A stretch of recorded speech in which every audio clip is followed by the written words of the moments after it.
Hey everybody, we are glad to have this career chat, digital and social media marketing, and so thrilled today to have Maggie and Ann, who are fellow alumni at Center, and so they have been where you all have been, and know where you're what you're experiencing right now. But they have some fantastic background and career experiences in the digital and social media marketing world, and so thrilled they're here today.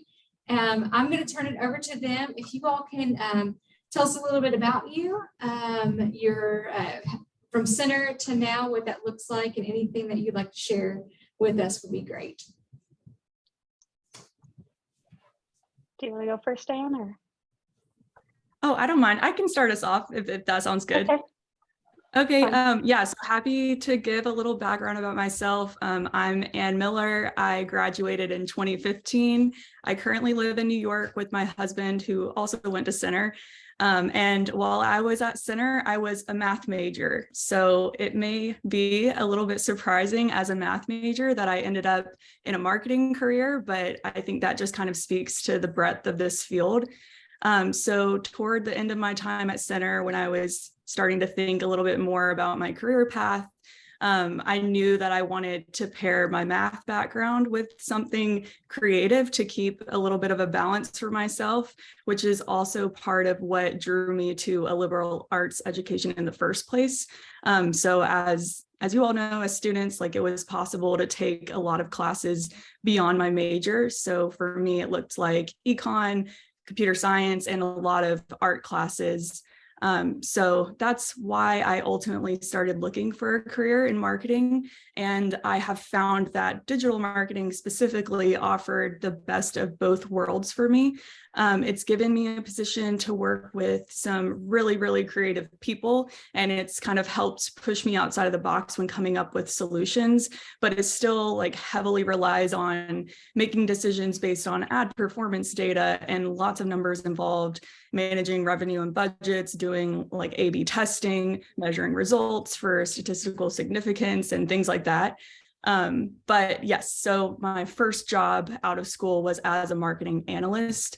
And I focused on reporting and making recommendations for our various marketing campaigns. And then I moved into a role where I managed the digital marketing campaigns myself, and it was really hands-on. And this was during my time working at Getty Images, which had just moved all of their marketing in-house. And so they were really interested in hiring marketing team members with degrees in math, which was perfect for me. And we could, they wanted us to be able to quickly like analyze the results and make data-driven recommendations, which I feel like is a big buzzword in the marketing industry. But yeah, it's definitely important. And the CMO at Getty actually knew of Center, which was a really nice surprise. He's from New Jersey and has always lived in New Jersey, but has kids that were looking at Center, and he's a big soccer guy. And he actually mentioned Center's soccer team in my first interview with him.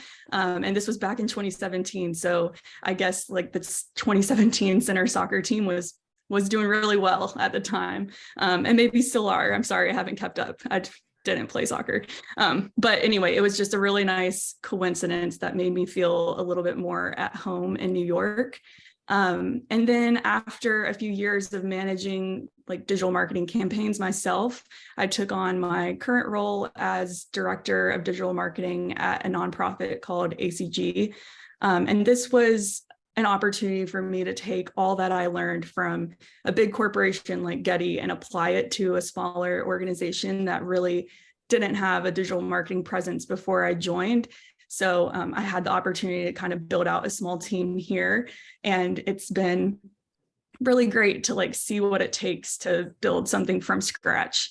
But today is actually my last day at ACG, and I'll be taking a week off and then starting a new digital marketing role at Zoom. So jumping back into a corporate role where I'll be a little bit more hands-on with the campaigns again. But yeah, now I feel like I've been talking for a while, but that pretty much wraps up like my career journey to date. So I can hand it over to Maggie now. Yeah, so I had a kind of different career journey because I'm a bit older. So just to date myself and also um, give you a sense of where this all started, Facebook didn't even start until I was a junior in college. That's the first year we got it. And then at that point, it was still, you had to have a .edu email. So none of this digital social marketing was even a thing when I was in school. I was a psychology major and pretty much chose that. I didn't ever want to be a psychiatrist or anything, just because I found it fascinating. And so I knew I had to take a lot of classes in my major and decided that would be my choice. I graduated and wasn't really sure what I wanted to do. I actually did play soccer at center, and knew I loved school and loved playing soccer, and wanted to figure out a way to keep doing that. I didn't go back to school for 3 years. I worked at an engineering firm and helped design subdivisions, which was random. But I wanted to make sure I knew what I wanted to do before I invested any of my more time and money into it. I know a lot of people go directly into grad school, and sometimes it works out, and sometimes they realize that's not what they want to do.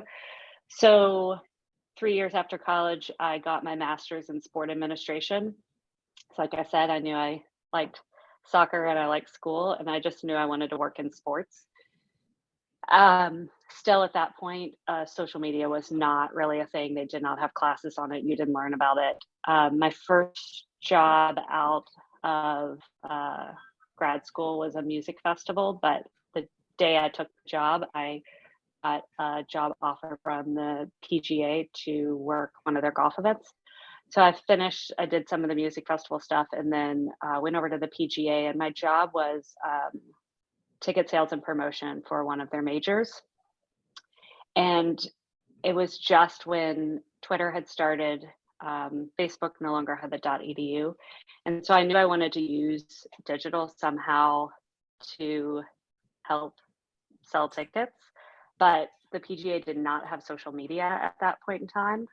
Golf, if you know anything about golf, it's a little behind the times usually. So I actually started their social media, and that is what then brought me on this journey that I never thought I would be on. I managed all the accounts for their major championships. And I was actually just doing that. I left the PGA and just did that. I started freelancing. Once I heard someone speak and they said the role you actually want to ultimately get to is to be a consultant. So that became a goal of mine. I just happened to reach it by the time I was 27 instead of most people who do it a lot later in life. And so I managed all the social for their majors. At that point, it was just me and my cell phone a lot of times. It did not look the way that it looks today. From there, Churchill Downs, which I'm currently in Louisville, and that's where I live, asked me to come on and freelance and manage all theirs for Churchill and the Kentucky Derby. And that's when I realized that this could be my career. Since then, I have a consulting company. My job is strictly large sporting events. I do a lot in golf, horse racing, some polo, and then I do some athlete brand management. The first part of my job, I did a lot of the day-to-day managing, which I'm sure a lot of you, if you want to get in social media, will do. There's only a small amount of time that you can probably handle doing that. It is incredibly time consuming because social media is 24/7. It's a grind, but you work your way into the jobs in digital and social media, specifically social media, where you don't have to read comments, answer things, be online all the time. But it is probably the first stepping stone, I'd say. Now I am more of a digital strategist. So my clients, I'm very much embedded with them, and I work with all different departments to determine, their business goals, their digital, how we're going to integrate with the app, website, broadcast. I work with all their broadcast partners to create a strategy, and then I build a team out to execute whenever the large event is, because all of my clients are not as relevant throughout the year, but the day or week that they are relevant, they are the most relevant thing in sports. So it's very important that if you only have 7 days to execute, you can do it very efficiently, and that's why they hire me.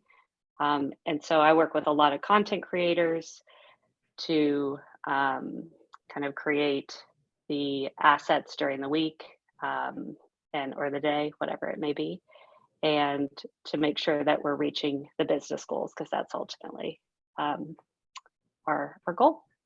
So that was a lot longer because I'm a lot older, but I don't know if No, that's awesome. I love it because both of you all have similar experiences, but different as well. Especially, with Maggie, you have seen the Facebook from when it started to now, and there's so much in between. And you're sort of fresh out, but you're not. But you've had all this great experience as well. So and this leads to this next question, because both of you are probably gonna have different answers based from the time in between graduating to now. What are some things that you have learned along the way, and that you might be able to pass on to the students? Yeah, I have one that I always tell students when I talk to them, is that, you hear a lot about people talking about their dream job really early on. And I think especially kids from Center, because I went there, I'm sure it's honestly only gotten better. There's a lot of people in the work world that are not dependable, not good at what they do, don't put any effort in.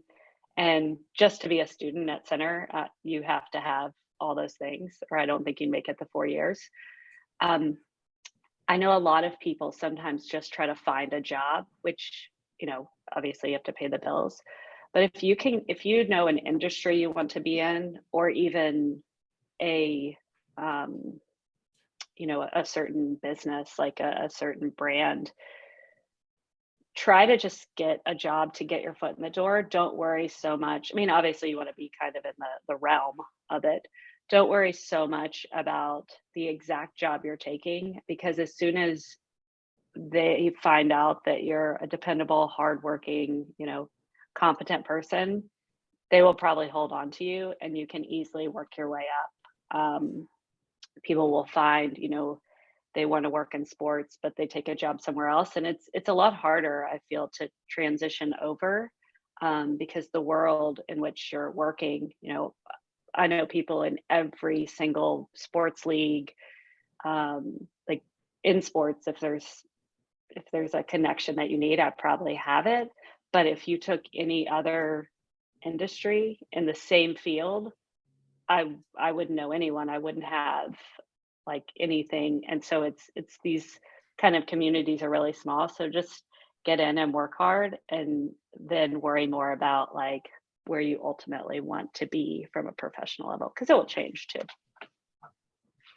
Yeah, I completely agree with that. Like, one thing that I think is good to know, like when you're coming out of college, is that your career path, it isn't going to be linear. But I completely agree with what Maggie said. Like, if there's an industry that you're interested in, like try to get in there. And also, I feel like early on in your career, it's really easy to like focus on title and wanting to get like, move up the fastest. But like Maggie was saying, people recognize that, especially if you went to Center, like you're going to be a hard worker, dependable, and you'll naturally like move up. So don't, stress like too much about title and like where your entry point is.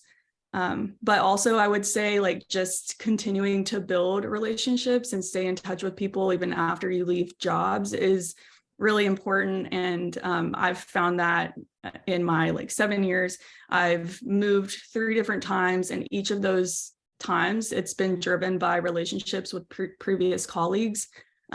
So yeah, the networks, like they're pretty small. And when you find someone that you really enjoy working with, just kind of continue to nurture that relationship. I will second that. It's all about networking. I've actually never gone after a client, and I've been doing this for 13 years. Every single one has come to me. I don't have a website.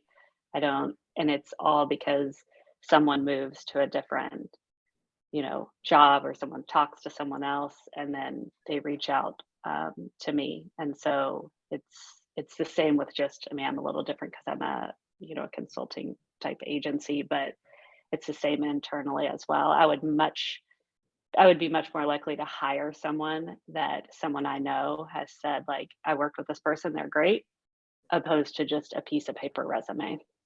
I actually don't know if I've ever done that for any of my teams that I build up for events. I think it's always come directly from a recommendation. Yeah, I will say, coming right out of school for my first entry position, I didn't have any relationship at that organization. So it's kind of tough to get started, but once you get that first job, which you will get that first job, it might take longer than you expect it to, but you'll get there, and it's totally still doable. It's just, once you get in, you'll make a good impression, and yeah, but the relationships are important. Like, once you break in, continuing to nurture those. But yeah. So if you could think of one, I know that's hard with all the experience that we had, but one memorable project that you were a part of and helped to market, and what did that look like? I know that's a big question. I'll let Maggie go. I feel like your projects are really exciting. They're sports related. Getty was focused on stock imagery, It's hard because I have memorable events, an event that I was at that was just really memorable, but not necessarily from a work perspective, just because it was a great event, like Tiger winning the Masters in 2019. Can't really beat that. I'd say probably with the Kentucky Derby, my first year I worked for them, the VP of marketing had left. It was literally just me and my phone. You didn't have, at that point, you still had to upload videos to Twitter and Facebook via a YouTube link. That's how long ago it was. I think it was the first event it's very fast paced, much faster than golf, a lot going on. I did it all by myself. And this isn't going to sound like it's very memorable, but I remember getting home and actually starting to cry because I was so relieved that I got through it. And it was the first time they had really executed. And so everyone was super happy and thought it was great. But I, to be honest, didn't really know what I was doing. I had done, I think I'd done the Ryder Cup right before that, PGA Championship, a few golf events. So I always look back at that moment, and then to now where, that was just me by myself with a cell phone. And now I have, this past Derby, there was probably 30 people working under me to execute just our social strategy. So it's just kind of probably that first Derby that I didn't mess it up. For me, I think there was a lot of excitement. When I first started in my campaign management role at Getty, I was focused primarily on SEM. So Google search ads, they're not that visually exciting. They're text-based ads. But again, there was a lot put behind that. It's a very important channel. But as I worked there, I managed the marketing for a couple of different countries, and my role continued to expand, and I started eventually managing some of our social media channels. And I think an exciting project that kind of stood out to me that I enjoyed was starting to advertise on Pinterest with our stock imagery. It was a completely new channel for the company to tackle. So kind of to work through that whole proposal and why we should allocate some of our spend there and test it out. was exciting to me. And then like after launching it, kind of looking at the results, evaluating it, and ultimately the company wanted to continue investing there. So that felt like a really big win, but it was just kind of fun, like trying a new channel and putting together a thoughtful like pitch for it, and then following through the end on it. So that stands out to me. Awesome. Do you have any questions? Yeah, I've got a question. I'll come up there to be a little bit closer. So one thing I was curious about is you all kind of had different career trajectories getting into this type of field. If you were to look backwards, and if you were going to talk to yourself kind of in the past, are there a certain set of courses that you would say, I should probably take that course right now, that center, in terms of like advice for future students in terms of what they're doing now if they want to go into a role like you have? It's funny, I said I was a psychology major and I never thought that I would use it, but psychology, just, you know, social psych is so much what marketing is. You know, digital is pretty much figuring out how you can get people to click or engage somehow. And so I definitely think of all the majors at Center at that time, there may be more options now. That was probably the best one that I could take. I would actually be more like Anne and probably take a few more math courses, because it's so much is based on analytics. I mean, you make every decision based on a piece of data. Otherwise, you're just kind of posting to post. So I think more analytical type data analysis, I think, would really, really help. But I think my major was pretty spot on. Yeah, I would say maybe I should have taken a couple more psych classes. I think I only took like the intro, but again, like I said earlier, you know, I think that was the really nice thing about being at a liberal arts school, was like getting exposure to a lot of different fields. And so, yeah, I took, obviously my major was in math, so I took a fair amount of math courses, but there are probably still some like statistics classes that I could have like continued taking that I think have ultimately helped like in the long run here. I'm only thinking of like the classes that I did take that have ultimately been helpful, but my like intro to computer science, just having like a basic understanding of programming has helped out in the long run too, just in my position specifically, where I'm managing like thousands of paid ad campaigns at a time. Just being able to like kind of think through like algorithms and set up things that can help like save time for you in the long run has been helpful. So yeah, the math and computer science, but I think it's really good to have like a balance of classes. I think marketing is a nice field for that, where it kind of uses a lot across the board. Thank And you. now I'm thinking of the classes I didn't take. Maybe I should have taken more like English classes. I'm not much of a copywriter myself. I kind of just launch the ads and analyze them, make the recommendations.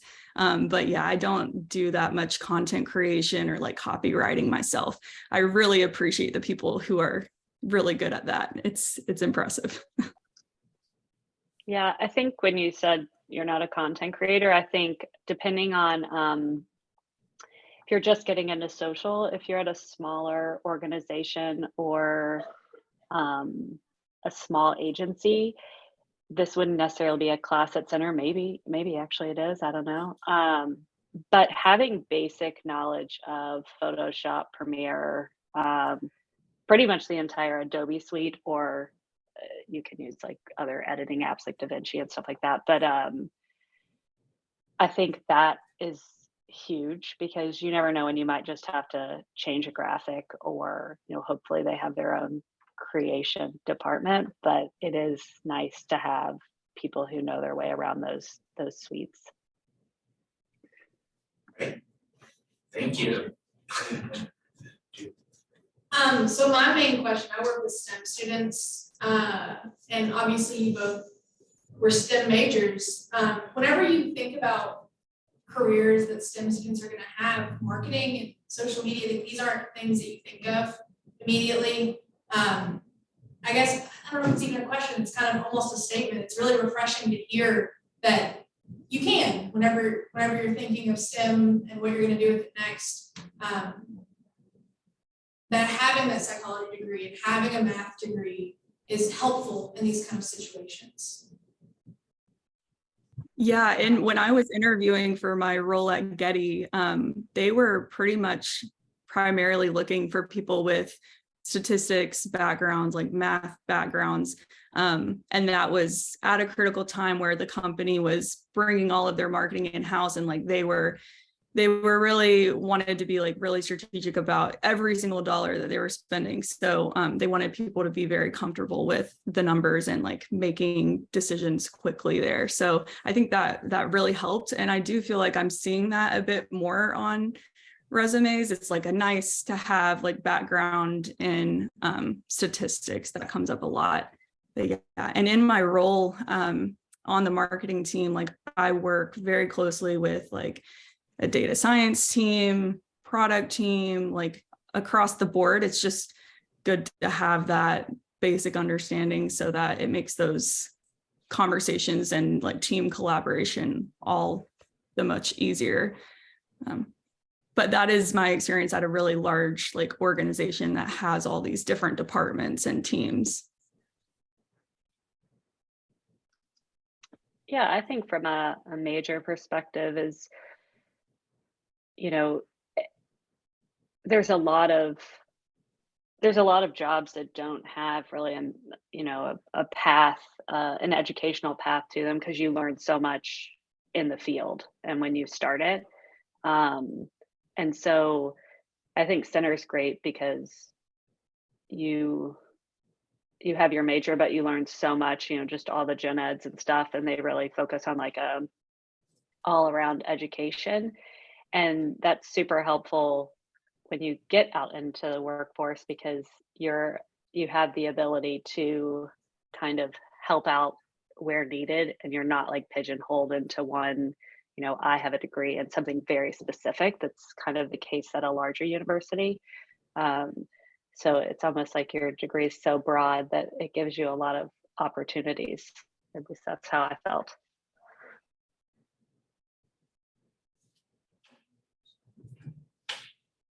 So one final question, is there anything you would like to, final words, encouragement that you would like to share with the students?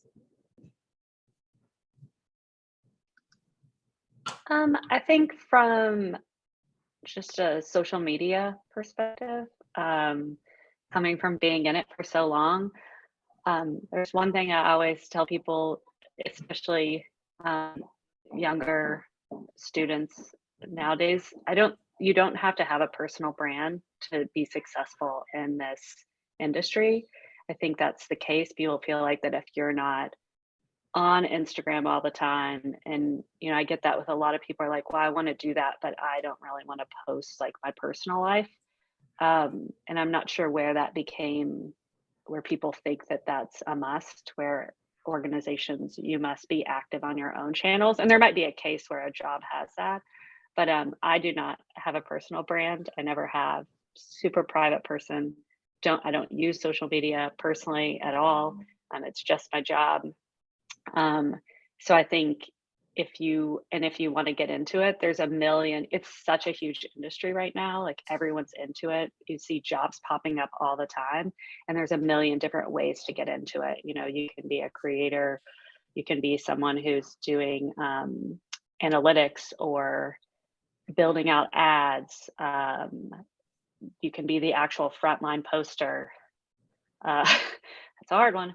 And customer service aspects are on there. I mean, it's just, there's so many options of a career path that you can at least to get started, and then it opens up so many doors.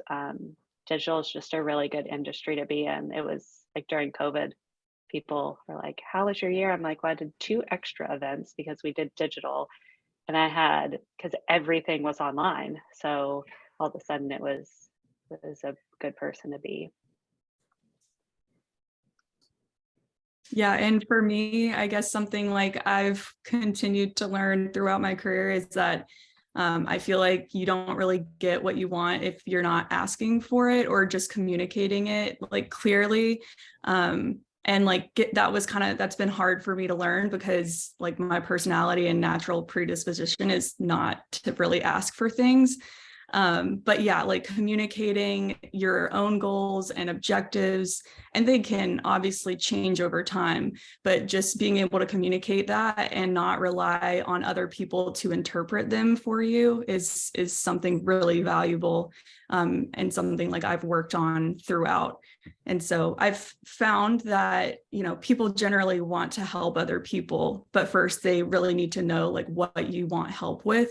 So it's definitely an important step, and it's something that people sometimes take for granted.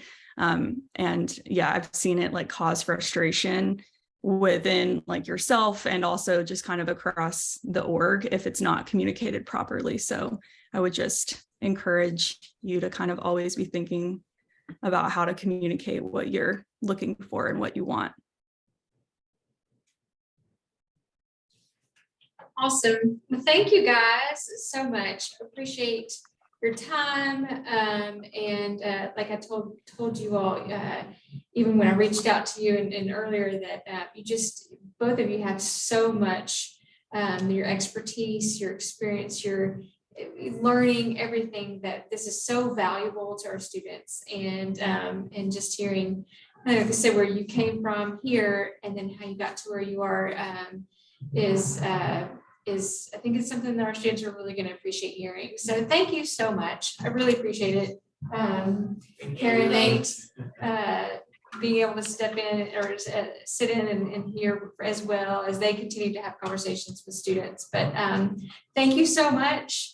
And best of luck to you on your next steps. And I hope your next week of having some downtime is amazing. And Maggie, if you're ever in town, come visit us. We'd love to have you. Oh, I will. And y'all I tried to have a I actually did the Bourbon Chase and ran through Danville. That was the last time I'd been there in a while. Oh yeah. Yeah. Awesome. Well, thank you all so much. I hope you'll Thank have a great you. day. Thanks for hosting it. Thanks for putting it together. Yeah, thank Yeah. you. See you Have a good later. day. Bye. Bye.